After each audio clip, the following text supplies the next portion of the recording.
ang mga kwento ng pag-ibig, kwento ng buhay at kwento ng pag-asa dito sa Barangay Love Stories. Love Stories.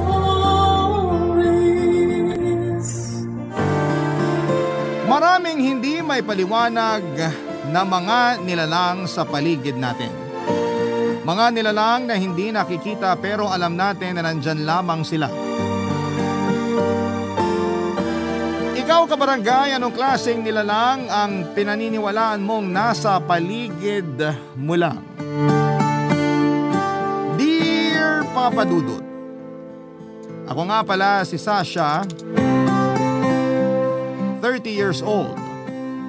Nais ko lamang pong ibahagi sa inyo ang isang pangyayari sa buhay ko na nagbukas ng mga kasagutan sa mga sugat ko. Neto lang taon ay nagpasya na kaming mag-live-in ng karelasyon kong si AJ. Mas matanda siya ng 5 taon sa akin, Papa Dudut. Natapos na kasi ang kontrata ko sa inuupahan kong kondo at hindi pa ako kaagad nakahanap ng malilipatan. Kaya naman inoffer ni AJ ang apartment niya, Papa Dudut. Maganda na rin na tumira ako kasama niya dahil matagal na rin naman kaming magkarelasyon. Halos 4 na taon na rin ang relasyon namin, Papa Dudut. Naisip naming makakatulong ang pagsasama namin sa isang bubong para makilala pa namin ang isa't isa. May plano na rin kasi kaming magpakasal pero wala pang eksaktong taon o araw. Basta alam namin na sigurado na kami sa isa't isa. Kaya wala nang dahilan para hindi kami magsama sa iisang bahay. Bukod doon ay makakatipid pa kami, lalo't hati naman kami sa mga gastusin, Papa Dudut. Praktikal talaga ang pagli-live-in sa panahon ngayon. Mabilis lang akong nakalipat sa apartment ni AJ at maluwag naman ang apartment niya. Kaya hindi kami nahirapan sa paglalagay ng ibang gamit ko. Marami na rin akong nabenta sa mga gamit ko at naging pandagdag ko yon sa ambag ko sa mga bagong gamit na pinagpaplanuhan naming bilhin. Naging masaya ang paglipat ko kay AJ, Papa Dudut. Hindi na namin kailangang planuhin kung saan bahay kami mag-overnight tuwing weekend dahil uuwi na kami sa piling ng isa't isa kasi magkasama na kami sa bahay. Marami kaming inaabangang memories sa pagsasama namin sa isang bahay, Papa Dudut. Hindi na kami makapaghintay na makapagsimula na maging magkasama na.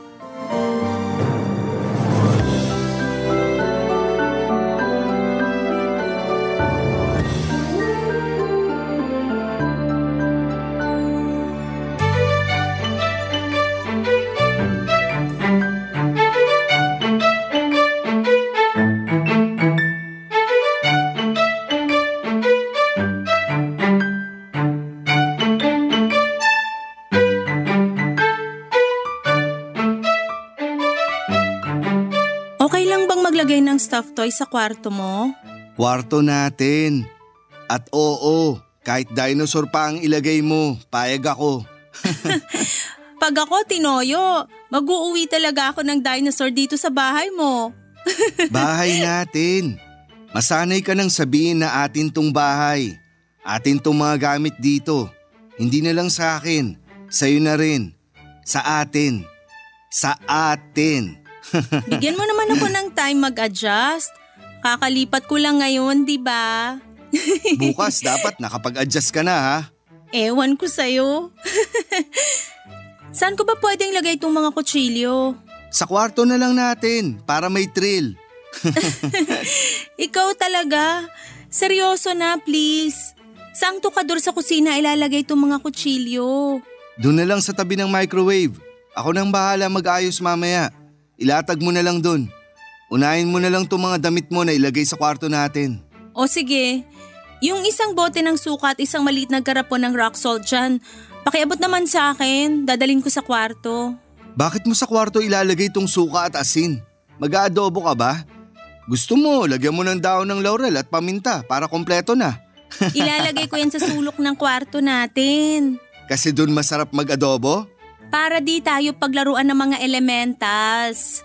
Elementals? Mga lamang lupa, engkanto, duwende, kapre at iba pa. Aadobohin mo ba sila? Si AJ naman eh. Hindi kasi ako naniniwala sa mga ganyan. Never kang naka-experience o kahit nakakita man lang ng mga lamang lupa? Kamote at patatas lang yung mga lamang lupa na nakita ko. Literal na galing sa lupa. Ay, ang mga suka at rock salt ang proteksyon natin sa kanila. Kapag may makakasalamuha tayong lamang lupa na paglalaruan tayo o sasaktan. Ano yan? Ibubuhos mo sa kanila? Tapos mangangati na sila? O mangangasim? Hindi. Ilalagay mo sa bawat kanto ng bahay mo yung suka na may halong tubig. Pangpataas din yan ng vibe ng bahay. Para good vibes tayo lagi. Yung asin? Ilalagay din sa sulok para mag-absorb ng negative energy. Saka ayaw din niya ng mga lamang lupa sa pagkakaalam ko. Sagrado kasi ang asin. Pwede ring ibudbud sa lugar ng bahay mo kung saan mo nafe-feel na may mabigat na enerhiya. Yan ang tinuro sa akin. Hindi kasi ako naniniwala sa mga ganyan. Hanggat di ko nakikita, hindi yan totoo. Hindi naman sila nagpapakita sa lahat. Meron yung iba na nagpaparamdam lang. Tulad ko, nararamdaman ko na bumibigat ang braso ko o legs kapag nasa tabi ko sila. Ganun kalakas ang enerhiya nila. Wala kasing ganyang tinuro o sinabi sa akin nung bata pa ako.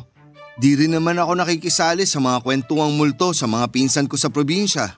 Kahit magtabi-tabi po kapag iihi ka sa mga puno. Bakit ko naman kasi iiiyan yung mga puno? Basta ako, naniniwala ako sa mga lamang lupa. Naniniwala rin ako na kailangan natin silang irespeto at kailangan nating mag-coexist sa kanila. Mas nauna pa sila sa mundong to kaysa sa atin. O sige na nga, basta wag mo na lang silang adobohin kapag wala na tayong pangbili ng karne ha. Baka di ko matripan yung lasa. Sige, magbiro ka pa ng ganyan. Pag ikaw talaga nanuno. Hindi ako manununo kasi hindi naman ako umiihi kung saan-saan no. Ang daming gasoline station sa paligid. Ewan ko ba kung bakit sa mga puno pa umiihi yung iba. Maganda yan. Di ka lang aware pero mukha namang nagpapakita ka na rin ng respeto sa mga ibang nilalang. Dahil hindi mo iniihian yung mga tahanan nila. Hindi ako umiihi sa mga puno o kung saan man yung tahanan ng mga lamang lupa. Kasi ayoko masilipan. Tao ako at sa banyo ako dediretso para umihi. Oo na. Basta wag mo na lang akong pipigilan sa mga pinaniniwalaan ko. Naninibago lang ako. Never kasi nating pinag-usapan yung mga ganitong paniniwala mo noon. Pero huwag kang mag-alala, hindi naman kita huhusgahan. Basta hindi naman makakasama sa iba yung pinaniniwalaan mo. Ayos na sa akin. Sa tagal nga naming magkarelasyon ni AJ ay hindi ko nga naman ay kwento sa kanya ang mga paniniwala ko pagdating sa mga paranormal o mga supernatural. Tanging pamilya ko lamang noon ang nakakaalam sa mga paniniwala kong ganito. Sa pamilya ko kasi nagsimula ang mga nalaman ko tungkol sa mga lamang lupa. Bata pa lamang ako ay lumaki na ako sa pamilyang nakakausap ang mga anghel, ibang gods at goddesses. At meron din akong tiyuhin na nakakausap si Mama Mary. Marami ang mga espiritual na manggagamot sa pamilya namin. Nakita ko kung ilang beses gumaling ang mga lumalapit sa mga kamag-anak kong may healing powers. Hindi kagaya nila ay hindi ko sinunod ang path ng panggagamot o pakikipag-usap sa mga nabanggit ko. Pero kaya ko silang maramdaman kung nasaan man sila naroon. Pero hindi ko sila hinahayaang makipaglapit sa akin tulad ng mga kamag-anak ko. Kaya nga nalayo rin ako sa kanila at bumuo ng sarili kong buhay sa Maynila. Dito ko na nga nakilala si AJ. Nagkasundo kami at sa huli natutong magmahalan. Marami kaming pagkakaparehas maliban na lamang sa paniniwala sa mga lamang lupa at ibang elemento na wala sa mundong ito. Hindi ko nagawang makwento noon kay AJ ang tungkol sa mga pinapaniwalaan kong ganito. Hindi ko naman kasi yon nakitang importante sa relasyon namin. Kaya lang ay kusa nang inilabas ng panahon ang tungkol sa sekreto kong yon. Wala rin naman akong ibang choice kundi ang sabihin sa kanya dahil nagsasama na kami sa iisang bahay. At kung gusto kong maging matibay palalo ang relasyon naming dalawa ay kailangan kong maging honest sa naging buhay ko noon. Nagkausap pa kami ng mas malalim tungkol dito kahit naman nakinig siya sa akin ay naramdaman ko pa rin hindi siya naniniwala. Matalino si AJ, isa yon sa mga nagustuhan ko sa kanya. dahil marami akong natutunan sa kanya. Kaya siguro hindi ko basta-bastang maidadala ang utak niya na paniwalaan ang mga pinapaniwalaan ko at mga experience ko. Lalo't paulit-ulit niyang sinasabi na hanggat hindi niya nakikita ay hindi siya pwedeng maniwala, Papa Dudut.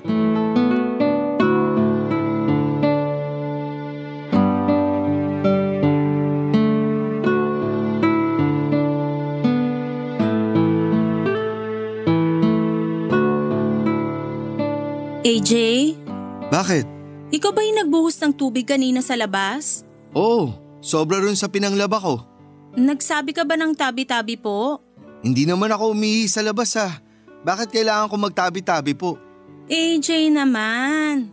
Hindi ba napag-usapan naman na natin dati na sa tuwing magtatapon o magbubuhos ka sa labas, lalo sa malapit sa lupa o halaman, magsabi ka ng tabi-tabi po? Hindi ko naman palaging maaalala yan. Ngayon ko lang naman yan sasabihin kung sakali. O sige, papalagpasin ko yan ngayon. Mahirap na, baka may mabuhusan kang may sungay dyan sa labas. Baka kung ano pang gawin sa'yo. Wala namang gagawin sa akin kasi hindi naman ako naniniwala sa kanila. Mantra ko lagi, hanggat hindi ko pinaniniwalaan ng isang bagay, hindi yan mag-e-exist sa realidad ko. Kung lumaki ka lang kasi sa pamilya ko. At kung lumaki ka rin sa pamilya ko, maiintindihan mo kung bakit hindi ako naniniwala sa mga pinaniniwalaan ng pamilya mo. Kahit naman sana hindi ka naniniwala, pero irespeto na lang natin sila. Marami naman nang nagpatunay ng existence ng mga lamang lupa, di ba? Para saan pa ang gabi ng lagim ng KMJS kung hindi totoo ang mga multo o lamang lupa sa mundo? Para sa ratings ng show. Para sa mga katulad namin yon na may malawak na isipan pagdating sa mga paranormal. Ikaw naman, binibiro ka lang Wala naman kasing mawawala sa'yo kung gagawin mo yung mga sinasabi ko. Pakikisama lang naman yun sa mga hindi natin makita. Respeto bilang sila naman ang mas nauna sa mundo natin. Oo na po, sorry na. Aalalahanin ko na yung tabi-tabi po kahit makikibanyo lang ako sa gasoline station. Okay na? Saka may isa pa akong pakiusap. Huwag mong sabihin sa akin na kailangan ko pa silang ilibre ng pagkain tuwing sahod at 13th month pay ko Gusto ko laging may tubig yung timba sa banyo. Ayoko nga sanang may timba ron. May shower naman kasi. Hindi naman para sa paliligo natin yung timba. Para yun sa nakatirang sirena ron. May water elemental sa banyo mo. Bakit ba ang dami mong nakikita rito sa apartment natin? Ang tagal ko nang nakatira rito, pero butiki lang yung nanggugulat sa akin. Kasi may portal sa likuran ng apartment na to. Portal? Lagusan ng mga iba't ibang elemento at lamang lupa. Paano ipadlock yan? AJ naman. Nai-info overload naman kasi ako sa mga sinasabi mo sa akin. Pati sirena meron sa banyo. Paano mo naman nalaman? Yung isang kaibigan kong psychic ang nagsabi. Kasi nakakapanaginip ako na para akong laging nauuhaw tapos hindi makahinga. Tapos may lumalapit sa akin tapos dumidikit. Sirena pala yun. After ko lagyan ng tubig yung timba sa banyo, nawala na yung panaginip ko na yun. Tapos bumalik nung tinapon mo yung laman ng timba nung isang gabi. Kasi nga, dumudumi rin yung tubig doon kapag naliligo gamit yung shower. Nahahaluan ng sabon. Ang pangit kaya ng amoy pag tumagal. Ang dulas pa ng tabo pag naibabad doon. Di takpan. Kaya nga ako bumili ng timba na may takip para kapag naliligo, hindi nalalagyan ng pinagsabunan natin o bula sa shampoo. Ang dami namang kailangang gawin para mag-adjust sa sarili kong bahay. Bakit sila nag-a-adjust ba sa akin? Bakit parang ako na lang lagi nag-a-adjust? Hindi mo naman kailangang mag-adjust sa mga lamang lupa. Kailangan lang nating mag-coexist sa kanila. Saka alam mo, kapag naging maayos ka sa kanila, magiging maayos din sila sa'yo. Madalas babantayan kanila o kaya may blessing silang ibibigay sa'yo. Ayaw mo pa nun? Tumango na lamang si AJ sa mga sinabi ko, Papa Dudut. Hindi nga siya nagkaroon ng interes sa mga sinabi kong babantayan kami at bibigyan na lamang or bibiyayaan ng mga lamang lupang pinoprotektahan ko. Hindi talaga siya naniniwala noon sa mga sinasabi ko at napansin kong habang tumatagal ay sinusunod naman niya ang mga sinasabi ko pero wala na sa puso ang ginagawa niya. Ginagawa na lamang niya para lang wala na lang kaming pag-awayan. Nahiya pa rin naman ako sa mga pinapagawa ko dahil nakakapanibago nga naman ang lahat ng yon para sa kanya. Nag-a-adjust pa nga lang siya na kasama ako sa apartment niya tapos bigla ko naman siyang ginugulat sa mga pinapaniwalaan ko. Hindi lang sa ginulat ko siya roon pero pinilit ko pa siyang sundin lahat ng pinapaniwalaan kong dapat gawin sa mga lamang lupang binanggit ko. Kaya naman hindi ko na siya pinilit pang maniwala, Papa Dudut. Hindi ko na rin siya pinilit pang gayahin ang mga ginagawa ko para sa mga lamang lupa. Ako na lang mismo ang gumawa lahat ng pinapaniwalaan ko. Hindi ko na yon pinagpilitan sa kanya dahil karapatan naman niyang hindi maniwala sa mga nakasanayan ko. Pagkatapos noon ay mas naging maayos ang relasyon namin. Hindi na siya nahiya na hindi ako pakinggan or sundin sa mga pinapaniwalaan ko. Ako naman ay nagpatuloy pa rin sa ginagawa ko bilang nakasanayan ko na yon at alam kong hindi matitibag ang paniniwala ko sa mga lamang lupa. Oo, at hindi pa ako nakakakita ni minsan pero ang mga mahal ko sa buhay ay may kanya-kanyang experience sa mga lamang lupang ito at may patunay sila. Nakita ko ang mga patunay na yon sa kanila at mas lalo akong naniwala dahil may kakabit na pagmamahal ang mga paniniwalang yon. Kapag nilapatan kasi ng pagmamahal ang isang paniniwala, ay hindi mo basta-bastang bibitawan ang paniniwala mo.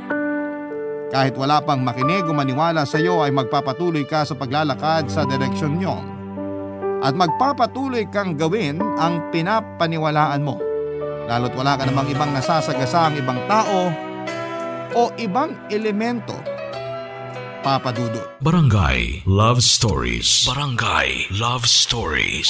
Sa pagdaan pa ng mga araw ay nasanay na kahit papaano si AJ sa mga paniniwala ko. Minsan kapag hindi naman ganon ka-hassle sa kanya ay siya na yung nagpapalit ng mga asin na nakalagay sa bawat sulok ng bahay.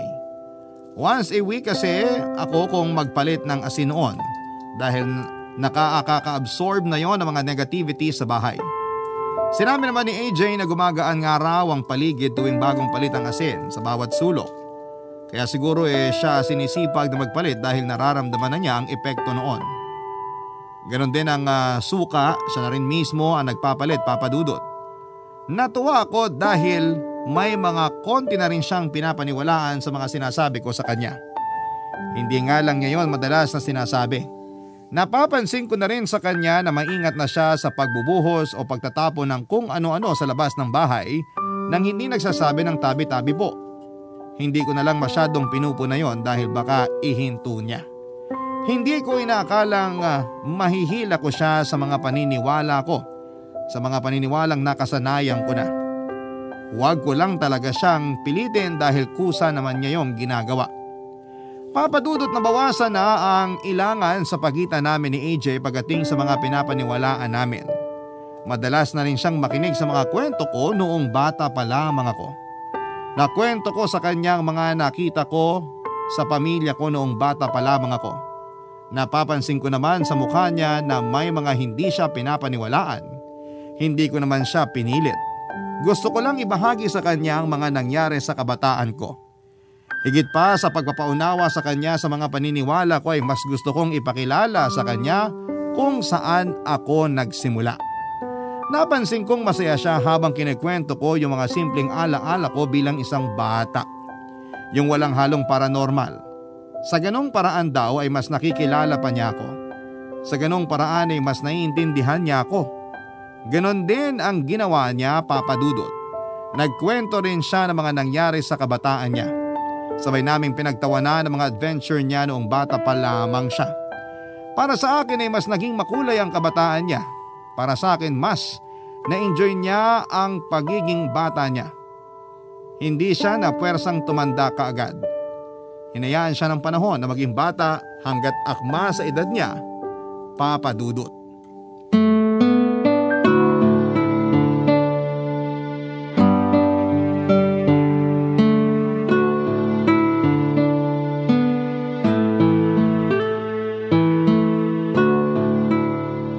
Bakit may gin dito? Ako bumili niyan. Magiinuman ba tayo mamayang gabi? Sakto, nauuhaw na ako. Anong gusto mong pulutan? Longganisa o hotdog? Hindi tayo magiinuman. Para saan tong gin? Panghugas ng plato? Para sa Diyos ng mga pusa. Diyos ng mga pusa? Hindi ka na naman naniniwala eh. Hindi ka pa nasanay. At least totoo naman ako sa'yo. Ngayon ko lang nalaman na may Diyos pala ang mga pusa. Sabi ko naman sa'yo maraming klase ng Diyos. Huwag mong sabihin yan sa ibang tao ha. Lalo na yung mga kapit na kapit sa reliyon nila. Pag kinuyog ka, damay ako. Wala naman akong balak. Paniwalaan nila kung ano man ang gusto nilang paniwalaan. Ganon din ako. Walang husgahan. Anong pangalan niya? Bale, may 7 Diyos ang mga pusa. Pero isa lang dun yung pamilyar ako, kaya sa kanya ko lang iaalay tong gin. Yun daw kasi ang gusto niya. Ano ngang pangalan? Hindi ko pwedeng sabihin, saka na. Okay, balikan natin bakit ka mag-aalay ng gin sa Diyos ng mga pusa. May nasagasaan na pusa kanina. Nakita ko, pero di ko na natulungan. Sana tinawagan mo ko. Baka naihabol pa natin sa vet. Wala na rin. Nung nilapitan ko, pawala na yung hininga niya. So kaya ka mag-aalay ng gin para sa Diyos ng mga pusa dahil may namatay na pusa, ganon? Hindi. Alay ko yung gin para humingi ng sorry sa Diyos ng mga pusa. Ha? Ikaw ba yung nakasagasa sa pusa na yun? Hindi. Oh, bakit ikaw ang magsusorry? Kasi andun na ako nung nangyari yun. Pero wala akong nagawa. Pero hindi ikaw ang nakasagasa. Hindi ikaw ang nakapatay ng pusa. Wala kang kasalanan. Kaya hindi mo kailangang mag-alay ng gin para lang mag-sorry. Hindi mo kasi maintindihan. Nagigilty ako dahil wala akong nagawa. Kung mas maaga lang akong dumating, baka naitakbo ko pa sa vet yung pusa. Kung bakit naman kasi dumaan pa ako sa store para bumili ng pagkain ko eh. Hala ka, Sasha. Bakit naman ganyan ka mag-isip? Bakit hindi? Totoo naman na may kasalanan ako kung bakit namatay yung pusa. Pwedeng malungkot ka dahil namatay yung pusa. Pero yung makaramdam ng guilt sa pagkamatay niya, parang gusto kong kontrain yan. Sa'yo nang nararamdaman ko. Kung nasa sitwasyon lang kita, maiintindihan mo ko. Bakit ba lagi kang nakakaramdam ng guilt? Kahit hindi naman ikaw yung may kasalanan. Anong palagi? Hindi ah. Uy, anong hindi? Nung isang araw, napabayaan ko nakabukas yung kalan after ko magluto. Naubusan tuloy tayo agad ng gas. Tapos ikaw pa tong nag-guilty. Ako naman ang nagpabaya. Kasi ako naman dapat yung magluto ng ulam natin. Busy ka, nag-aayos ng damit natin. Kaya naiintindihan ko kung hindi ka makapagluto ng ulam natin. Pero kung hindi ko inuna yung pag-aayos ng damit natin, hindi ka mapipilitang magluto. Tapos hindi mo mapapabayaang nakabukas yung kalan ng ilang oras. Hindi sana tayo naubusan agad ng gas. Kita mo na, kapabayaan ko pero sinisisi mo pa rin ang sarili mo. Parang yung kawork mo na na-scam. Ikaw pa itong na-guilty para sa kanya. Paanong hindi ako magigilty? Ako yung una niyang nilapitan para utangan kasi kailangan niya ng pera. Pero alam mong wala ka ring mapapautang sa kanya, di ba? Oo, pero kung nagawan ko ng paraan, di sana hindi siya natukso na maghanap ng pagkakakitaan online. Ayun, na-scam tuloy siya. Nakita mo na yung koneksyon? May parte ako sa nangyaring scam sa kanya. Bakit ka magigilty? Desisyon naman niya yun. Hindi naman ikaw yun ang scam sa kanya. Tinanggihan mo lang siyang pautangin kasi wala ka namang mapapautang talaga. Ay, wag na nga lang natin pag-usapan yan, AJ. Mas lalo lang akong nakokonsensya. Sasha! Pakiabutan mo na lang ako ng shot glass dyan, saka pakilabas yung binili kong bangus sa ref. Bangus sa ref? Magluluto ka? Kaka-order ko lang ng liempo. Hindi, kasama yan sa alay ko sa Diyos ng mga pusa. Napailing na lamang si AJ sa akin, Papa Dudut. Sinunod na lamang niya ang pakiusap ko at saka hinayaan na lamang niya akong ialay ang gin at bangus sa Diyos ng mga pusa. Doon ko yun nilagay sa harapan ng bahay, umusal ako ng dasal at tinawag ko ang pangalan ng Diyos ng mga pusa. Matapos noon ay nanatili pa rin ako sa labas ng bahay. Pwede naman akong pumasok sa loob ng bahay pero mas pinili kong magstay sa labas. Hindi ko pa kayang harapin noon si AJ dahil alam kong naiinis siya sa palagian kong pagpaparamdam ng guilt.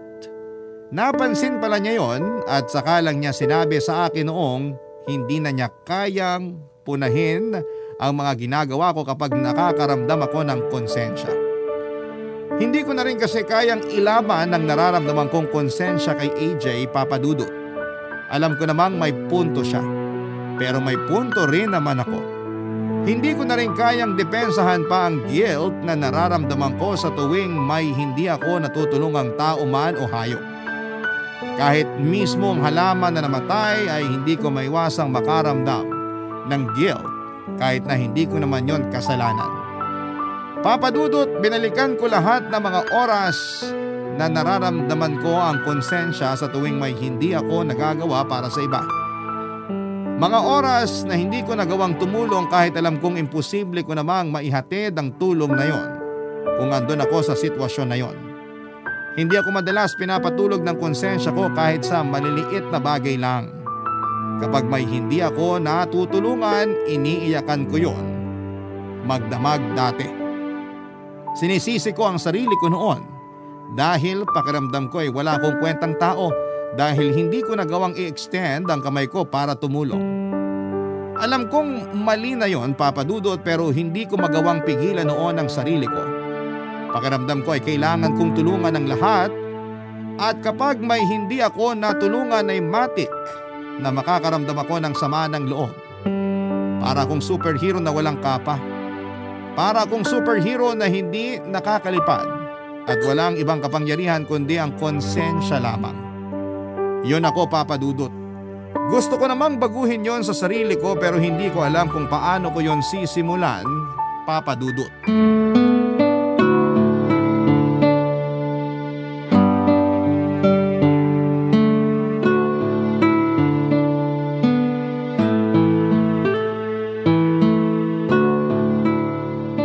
Okay ka lang?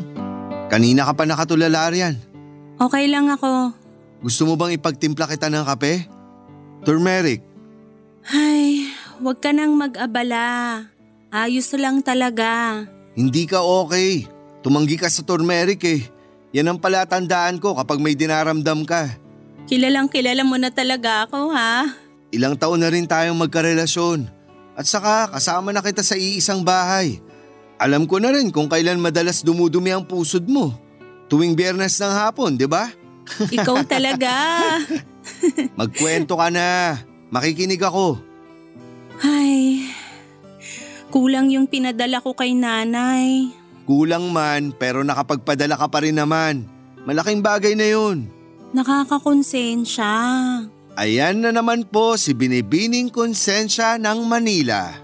Kailangan kasi ni nanay ng pera. Lahat naman tayo. Alam mo namang sa akin lang umaasa si nanay. Hindi naman siya kayang padala ng mga kapatid ko kasi may mga sarili na rin silang pamilya. Hindi ka naman nagkulang sa nanay mo. 2 beses o minsan 3 beses ka pa sa isang buwan kung magpadala. Mas malaki pa nga pinapadala mo sa kanya kaysa sa naitatabi mo para sa sarili mo. Kasi nanay ko siya. Naiintindihan ko yun. Pero kailangan mo rin ng pera para sa sarili mo. Naghihirap kang magtrabaho tapos kahit konti di mo man lang mapakinabangan. Unfair ka naman sa sarili mo. Naaawa ko kay nanay, wala na siyang ibang pagkakakitaan. Hindi mo naman siya pinapabayaan eh. Nasaktuhan lang ngayon na marami kang gastusin. Maiintindihan niya yun. Nagtampo nga siya kasi kailangan niya daw ng pambili ng maintenance niya at may iba pa siyang sinasabi na bibilin na hindi ko naman maintindihan kung ano. Basta alam ko gusto niya yun at kailangan niya. Kaya nakakasama ng loob na di ko siya mapagbigyan para doon. Siguro naman sa laki ng pinapadala mo sa kanya dati. May naitabi naman siya kahit papaano para magamit niya kapag may emergency. Wala rin siyang naitatabi kasi nga binibigyan din niya yung mga apo niya para pambili ng pagkain nila. Alam nga naman pabayaan niya yung mga apo niya. Pero di ba naisip ng nanay mo na mauubusan ka naman kung di siya maging masinop sa perang ibinibigay mo sa kanya? Sa maganda naman na pupunta, sa maintenance niya at sa pagkain ng mga apo niya. Yung mga apo niya bigyan na lang niya kapag may espesyal na okasyon. O kaya kapag dadalaw sa kanya. May magulang naman ang mga apo niya, di ba? Bakit kailangang iasa sa nanay mo yung pagkain nila? Pinalaki kasi kaming nagtutulungan sa pamilya. Baka pinalaki ka para kumuha ng obligasyon ng iba. Anong pinupunto mo dyan? Hindi mo ba napapansin sa mga kwento mo? Mula pagkabata, ultimo piso na napulot mo, ibibigay mo pa sa nanay mo para pangdagdag niyang pambili ng sigarilyo niya. Kasi kapag nakapagsigarilyo si nanay, hindi na siya nagagalit sa bahay tuwing wala kaming pera. Hindi na kami matatakot magkakapatid. Hindi niyo obligasyong pakalmahin ang nanay niyo tuwing nagagalit siya, lalo kung di niyo kasalanan. Mga bata pa lang kayo nun. Malaki ang sinakripisyo ng nanay ko para sa amin. Siya na lang ang bumuhay sa amin nung iniwang kami ni tatay. Kaya nakakasama ng loob kapag wala kaming maitulong dati sa kanya pagdating sa pera. Hindi nyo nga kasalanan kung wala kayong maitulong na pera sa nanay nyo. Mga bata pa lang kayo nun. Ilang beses ko bang sasabihin to, Sasha? Desisyon nilang binuo kayo, kaya obligasyon nilang buhayin kayo. Para sa'yo na lumaki sa maayos na pamilya, hindi mo kami maiintindihan. Hindi mo lang alam kung ilang beses kitang iniintindi sa tuwing hindi mo iniintindi ang sarili mo. Sasha naman, hindi laging puro ibang tao ang uunahin mo. Huwag ka rin laging magpapadala sa konsensya sa mga sitwasyon na wala ka namang kinalaman. Hindi na ako nakasagot pa kay AJ dahil nagmadali na siyang tumayo sa pagkakaupo at nagkulong sa kwarto. Napiko na rin siguro siya dahil sa mga inaasta ko sa sarili ko. Hindi ko naman siya masisisi. Sa pag-iisa ko noon sa sala ay saka ko na-realize na tama nga si AJ. Binalikan ko ang kabataan ko at doon ko nakita ang ugat kung bakit ako laging nakakaramdam ng konsensya sa mga hindi ko natutulungan. Laging nagwawala ang nanay ko noong bata kami kapag mahina ang kita niya sa pagtitinda. Kami lagi ang pinagbubuntanan niya ng galit at nagwawala siya, naninigaw at nagpapatugtog ng malalakas na kanta. Lahat yon ay nakapagdulot ng takot sa aming magkakapatid, lalo na sa akin. Kaya lagi kong pinaparamdam noon at pinapakiramdam noon ang nanay ko sa tuwing papasok siya ng bahay. Kapag alam kong masama na ang timpla niya ay magtatago na ako noon sa banyo o sa kwarto naming magkakapatid. Ang senyales kapag nagiging ayos na ang mood niya ay tuwing hinihinaan niya ang malalakas na patugtog niya sa radyo. Doon pa lang kami noon lalabas sa mga pinagtataguan namin, Papa Dudut. Kaya naman lagi akong lumalabas ng bahay para mamulot ng pera sa palengke. Minsan naman ay tutulungan ko ang mga tindera sa palengke para abutan nila ako ng kahit na piso lang. Sapat na yon para may abot ko sa nanay ko para hindi na siya magalit. Naging ganon ang sistema hanggang sa magkaroon ako ng trabaho. Doon ay mas lalong bumigat ang obligasyon ko sa nanay ko, lalo na't lagi niyang pinapaalala sa akin na utang na loob ko ang pagpapalaki niya sa akin. Hindi ko naman yun tinatanggal sa isipan ko, Papa Dudut.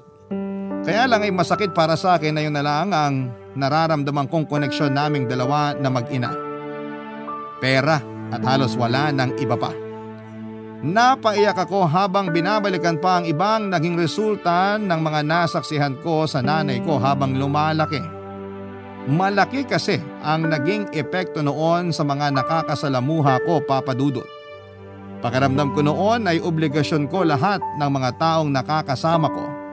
Nasa tuwing may hindi magandang nangyayari sa kanila at hindi ako nakatulong, pakiramdam ko ay kasalanan ko ang lahat. Madalas ko ring pakiramdaman ng bawat taong lumalapit sa akin para malaman ko kung may nagawa ba akong mali sa kanila. Laging negative ang iniisip ko sa tuwing may napansin akong ugali o emosyon sa mga taong yon na nagpapaalala sa akin sa nanay ko. Mas lalong napalakas ang iyak ko nang maintindihan ko na kung saan nagmula ang guilt na nararamdaman ko sa tuwing hindi ko naiaabot ang kamay ko para sa ibang tao. Barangay Love Stories. Barangay Love Stories. Mula nung nagkaroon ako ng koneksyon sa past ko ay naging malinaw sa akin ang mga bagay na nangyayari sa kasalukuyan ko, Papa Dudut. Hindi pa rin naman ako sigurado ng mga oras na yon kung yun nga ba talaga ang totoong dahilan kung bakit lagi akong nakakaramdam ng guilt sa tuwing hindi ako nakakatulong sa iba. Hindi ko pa man yon sinasabi kay AJ, ay gusto ko muna noon na buuin ang katotohanan sa kabataan ko para maitagpi ko sa mga nagaganap sa akin sa kasalukuyan bago ko yon sabihin sa kanya. May mga binalikan akong alaala na pwedeng may koneksyon sa kasalukuyan ko. Pero madalas ay hindi yon tinatanggap ng sarili ko, Papa Dudut. In denial ako sa trauma na inabot ko sa nakaraan at hindi ko yon magawang tanggapin sa sarili ko. At lagi kong iniisip na nakabuti sa akin ang mga pangyayari na yon. Andun pa rin yung pagmamahal ko sa naging kabataan ko kahit alam ko at alam ng puso ko na may mali sa naging pagpapalaki sa akin noong bata pa lamang ako. Gusto ko na noong kausapin si AJ para magpatulong na himayin ang trauma ko. Alam kong malaki ang pwede niyang maitulong sa akin dahil matalino siya at malawak ang kaalaman niya pagdating sa usapang psikolohiya. Papa Dudut, hindi rin naman ako nagkaroon ng lakas ng loob na ikwento yon sa kanya. Siguro'y tama yung nabasa ko sa mga taong nakaranas ng trauma sa kabataan nila. Hindi yon madaling tanggapin at hanap ng paraan ang utak natin para i-deny na nangyari yon yung mga ganong trauma sa atin. Nakaharang lagi ang takot na mabuksan ang mga stuck na trauma sa ating kamalayan dahil hindi handa ang ating sarili na i-confront yon at pag-usapan. Dito na ako naging dehado dahil alam kong hindi ko talaga kayang pag-usapan ang mga hindi magagandang nangyari sa kabataan ko. Masyado po akong nabigla na meron palang trauma na naganap sa akin noong kabataan ko. Ang buong akala ko ay maayos ang kinalakhan ko dahil naalala ko ang mga masasayang tawa ko at hagikhikan kasama ang mga kamag-anak ko. Pero yun pala ang pinili ng utak ko na maaalala. Sinikap ng utak ko na itago ang mga madidilim na pangyayari sa buhay ko dahil sa ganung paraan marahil ay nakikita ng utak ko na mapoproteksyonan niya ako. Kaya lang, Papa Dudut, ay kailangan ko nang mawala ang takot at kailangan ko nang kumprontahin ng mga madidilim na kaganapan sa nakaraan ko.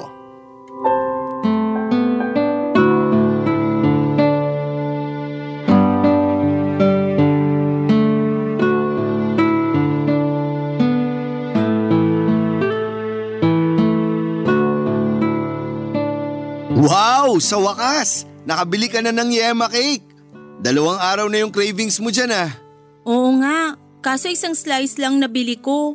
Tapos ang liit pa. At least meron pa. Kaya wag kang hihingi ah. Kulang pa to sa akin. Alam ko naman. Paabot nga ako ng isang platito. Teka, bibigyan mo ako ng yema cake? Hindi para sa'yo, para sa 3 brown na imps. Anong imps? Duwende. Meron 3 brown na duwende dito sa bahay. Bantay ko sila. Parang security guard, ganun? Magkano pa sahod mo? Ayan na naman po siya. Curious lang kasi ako. Hindi ka curious. Nanghuhusga ka na naman. Hindi ah. Bantay ko na tong 3 brown na duwende nung bata pa lang ako. Bakit ka nila kasama? Bakit ka nila binabantayan? Sabi ko nga sa'yo, malapit ang pamilya ko sa mga lamang lupa. Kaya pati ako nadamay sa pinoprotektahan ng mga lamang lupa. Kaya ayan, meron akong 3 brown na duwende. Alam mo bang kaya nila ako nagustuhan kasi natutuwa sila sa kainusentehan ko? Matutuwa sana ako kung ikaw na lang ang uubos ng yema cake na yan. Kesa iaalay mo na naman sa mga duwende o kung kanino mang hindi natin nakikita. Paborito ng mga brown na duwende ang yema cake, honey at kape, no? Tuwing meron akong kape at yema cake, matik na nagtatabi na ako ng para sa kanila.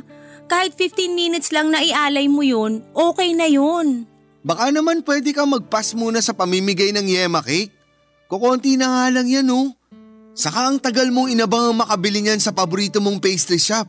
Tapos ibibigay mo lang sa mga di mo naman nakikita? Shhh! Naririnig ka nila. Oh, anong sabi?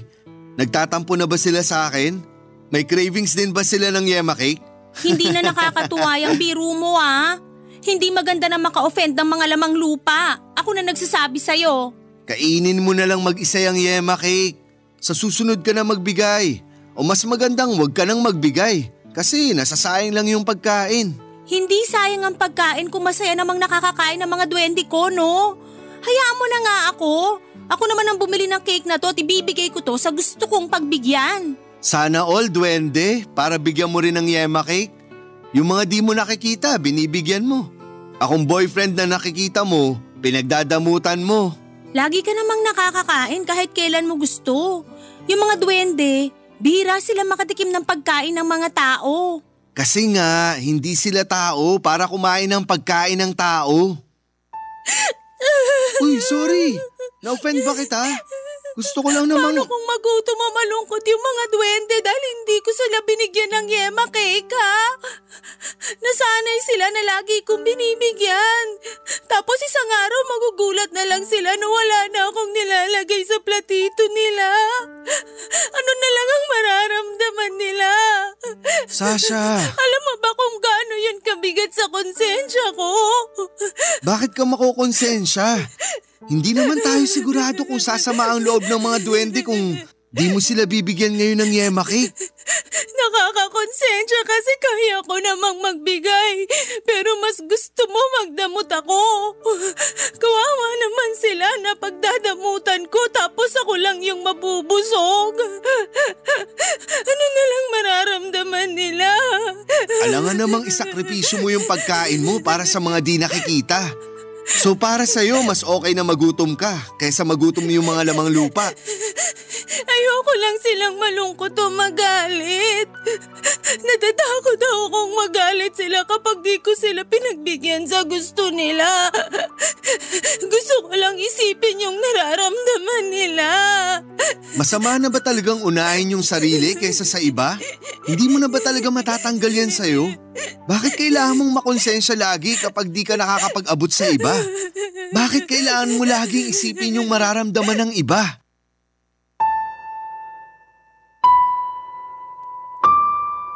Napahinto ako sa pag-iyak para ulitin sa isipan ko ang huling sinabi ni AJ. Bakit nga ba? Bakit nga ba nakakakonsensyang unahin ng sarili ko kesa sa iba? Bakit ko nga ba laging inuunang isipin ang nararamdaman ng iba? Hindi na ako makaiyak noon pero ramdam ko ang bigat sa dibdib ko. Napansin yun ni AJ at saka niyakap ako, Papa Dudut. Nanginig ang katawan ko habang nakakulong sa mga bisig niya. Hindi ko pa rin magawang umiyak pero napakapit ako sa kanya dahil sa panghihina ko. Ang higpit ng pagkakakapit ko sa kanya na parang nakasalalay sa kanya ang balanse ko. Sa kanya ko dinagaan ang mabigat na nararamdaman ko, Papa Dudut. Hinayaan niya lamang ako at tahimik na pinakiramdaman ang panginginig ko. Habang tahimik siya ay naging maingay naman ang laman ng isipan ko at parang may isang boses na nagsusumbong sa mga hindi magagandang nangyayari sa akin na naging dahilan kung bakit madalas akong makaramdam ng konsensya sa tuwing may hindi ako natutulungan. Binalik ako ng boses na yon sa mga pagkakataon na naging madamot ang mga tao sa akin sa pag-intindi na hindi ko lahat kayang isipin at unahin ang nararamdaman nila.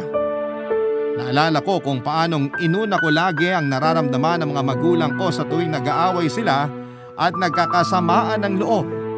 Hindi nila inuna ang nararamdaman ko bilang isang anak na hindi handang makita ang mga away at gulo nila. Hinayaan nila akong ma-stress, matakot, malungkot at maguluhan sa iba't ibang negative na pinapakita nila sa akin sa tuwing may problema ang mga magulang ko sa isa't isa. Hindi ko deserve na makita ang lahat ng iyon noong bata pa lamang ako.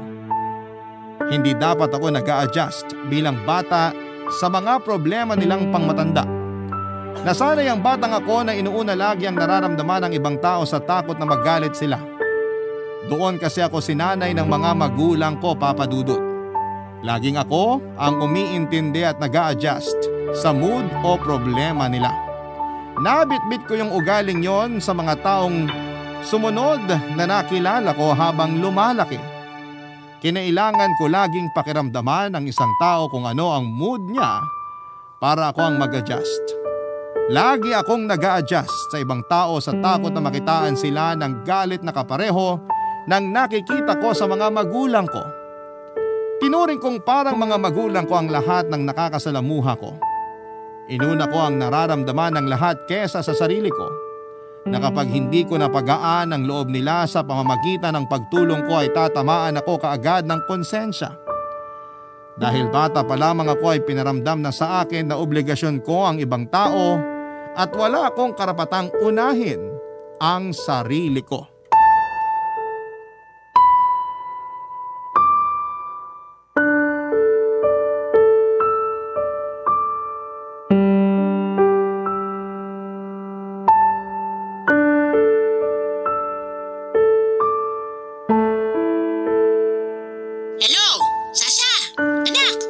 Ano po yun, Nay? Bakit naman ang tamlay ng pakikipag-usap mo sa akin? Napagod lang po. Ayoko ng ganyan pakikipag-usap mo sa akin, ha? Hindi ako sanay. Magpakita ka naman ng respeto sa nanay mo. Sa susunod po. Mabuti naman. Kailan mo ipapadala yung kulang mo sa allowance ko? Wala pa po kasi ngayon. Bumili ko ng bagong laptop para sa trabaho ko. Meron ka namang lumang laptop. Bakit kailangan mo pa bumili ng bago? Gastos lang yan. Sira na po kasi yung lumang laptop ko. Saka kailangan ko ng bago para makahabol din sa mga kailangan ko sa trabaho. Pwede naman kasing magtiis na lang sa murang laptop. Nasakripisyo tuloy yung allowance ko. Paano naman ako? Paano yung maintenance ko? Yung mga pamangkin mo, kawawa naman kung di ko aabutan ng pangkain nila. Babawi na lang po ako sa susunod. Ganyan din yung sinabi ng anak ng kumare ko. Babawi na lang daw sa susunod, pero ano nangyari? Nagpabuntis na lang sa iba, tapos hindi na nagpadala. Ganun ba binabalak mo? Magpapabuntis ka na dyan sa boyfriend mo para makatakas ka na sa obligasyon mo sa akin. Subukan mo lang talaga. Nay, wag niyong idamay ang boyfriend ko dito. Baka lang kasi siyang dahilan kung bakit parang tinatamad ka na mag-abot sa akin. Huwag ganyan, ha? Baka nakakalimutan mo akong bumuhay sa'yo. Makaramdam ka naman sana ng konsensya. Sarili mong nanay, pinapabayaan mo lang. Hindi ko kayo pinabayaan. Hindi ba? Bakit binawasan mo yung allowance ko mula nung nakaraang buwan? Ganun ba yung hindi pinabayaan? Sinabi ko naman po sa inyo na kailangan kong magtipid kasi kakalipat ko lang ng bahay. Kakalipat mo nga lang ng bahay tapos bumili ka na ng bagong laptop. Ang dami mong dahilan para kalimutan ang obligasyon mo sa akin, ha? Samantalang nung bata ka, nauubos ang pera ko kakabili ng diapers mo. Hindi ka man lang makonsensya? Hindi man lang ako makonsensya?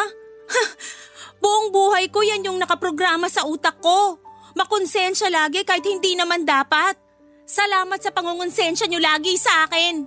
Wala na akong magawa para sa sarili ko kasi lagi ko na lang inuuna yung ibang tao. Kinokonsensya mo ako ngayon. Wala akong ibang ginawa kundi buhayin kayo mula nung iniwan tayo ng tatay nyo. Akala nyo ba madali sa akin yon? Alam ko naman pong nahirapan kayo at buong buhay kong ipapagpasalamat ang sakripisyo nyo para sa aming magkakapatid. Ayun naman pala eh. Ano tong sinusumbat mo sa akin na parang napapabayaan mo ng sarili mo dahil sa akin? Dahil yun naman ang totoo. Dahil sinanay nyo ako na kailangang unahin ko kayo kesa sa sarili ko. Hanggang sa ibang tao na bitbit ko yon. Hindi ko na magawang tulungan ang sarili ko kasi mas kailangan kong unahin yung iba.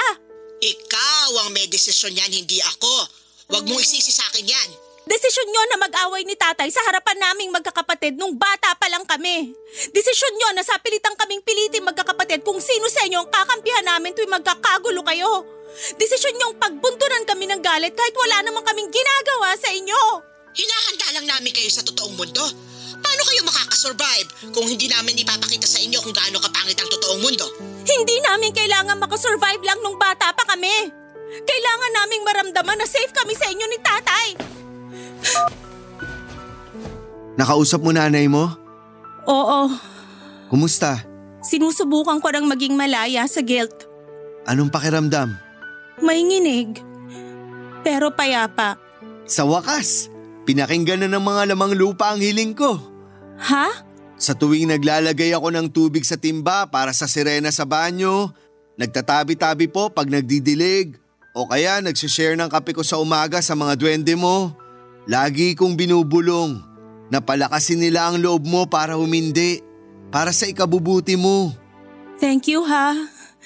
Pero sa tingin ko natauhan na lang din ako. Ako na tong may pakana sa paglaya ko. Masarap pala sa pakiramdam na hindi puro oo ang sagot mo sa lahat. Ayos din palang humindi para sa self-care. At hindi mo pwedeng akuin lahat ng guilt kapag may hindi ka matulungan. Tara na. Saan? Ililibre ko kayo ng duwende mo ng yema cake. At mula ngayon, mineral water na yung ilalagay ko sa timba sa banyo.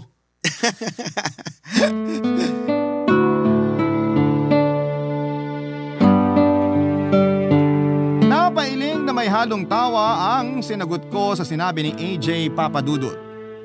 Na-touch ako na nagawa niyang paniwalaan ng mga lamang lupa para sa kapakanan ko. Pag-ibig nga yun. Doon ako nagtiwala at nagkwento sa kanya sa mga binalikan kong alaala sa nakaraan para mas maintindihan ko kung ano ako sa kasalukuyan. Kinuwento ko kung paanong hindi naging safe ang environment na kinalakhan ko. At yun ang humugis sa kung sino ako ngayon. Hindi na ako natakot na aminin sa sarili ko ang mga trauma na inabot ko noon. Papadudot, habang unti-unti kong tinatanggap ang mga nangyari sa nakaraan ko ay parang mas lalong lumalakas ang bulong ng batang ako. Malaya nang nakwento ng batang ako o ang inner child ko ang lahat ng sinapit kong trauma noon na sinarado ng utak ko para hindi ako masaktan. Kinailangan ko lang pala ang boses na yon para muling buksan ang mga sugat ng nakaraan. Sa pagbubukas nga ng mga sugat ko ay nagawa ko ng gamutin yon nang hindi na lang pansamantalang tinatapalan. Kinailangan kong harapin ang mga sugat na yon para tuluyan na yung matuyo at hindi na makaapekto hindi lang para sa aking sarili, kundi pati na rin sa relasyon ko sa ibang tao.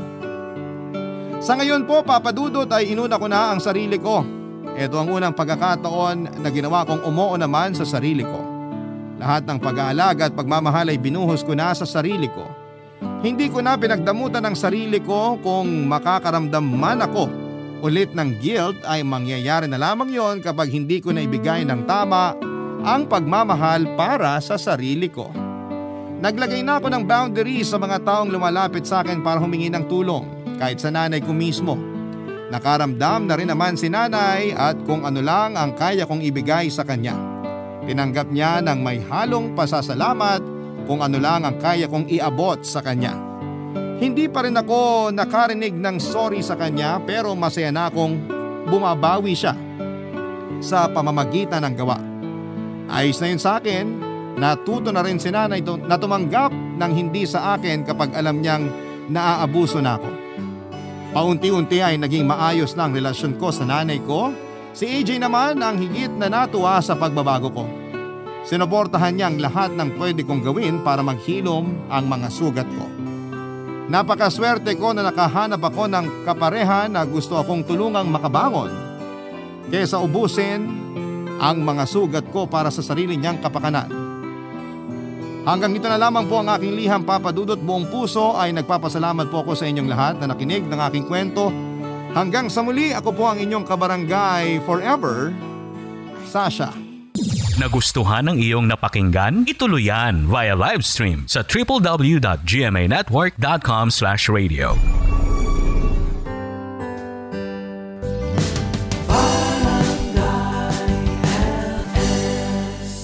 Forever.